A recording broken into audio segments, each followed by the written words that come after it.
सुंदर अशी blouse design आपण आज पाहणार आहोत। तर बघा, मी पहिले गोल गळा टाकून त्याला आकार देऊन घेतला आणि शिवून घेतलेला आहे।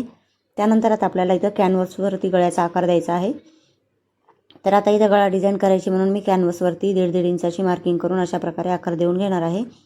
तर आता ही आपल्याला काठ जे आहे त्या काठावरती ही डिझाईन तयार करायची आहे। तर मी अशा प्रकारे पहिले कॅनव्हासला काठ जोडून घेते आणि त्यानंतर तो काठ पूर्ण मी फोल्ड करून घेतलेला आहे। आता हे काठ आपल्याला असा जोडायचा आहे। त्या अगोदर आपण आता काय करणार आहोत, ही अशी पट्टी आपल्याला इथं पहिले दुसऱ्या बाजूला जोडून घ्यायची आहे। तर आता ही मी पट्टी तयार करून घेतली आणि आता याला थोडंसं फोल्ड करून मी काय करते, गोलाकार देऊन शिवून घेते। शिवून घेतल्यानंतर आता आपल्याला जो गळ्याला आपण कॅनव्हासचा आकार घेतला होता त्या आकाराचा आता आपल्याला इथं डिझाईन तयार करायची आहे। तर आता इथं काय करायचं, आपल्याला पोटली बटन लावायचे आहेत 2 ते 3। तर इथं पोटली बटन लावून घेऊयात आपण आणि ह्या गळ्याला आकार देऊन घेऊयात। आता आकार दिल्यानंतर आता दोन्ही बाजूला आपल्याला शिलाई मारून घ्यायची आहे आणि उरलेलं कापड कट करून घ्यायचं आहे।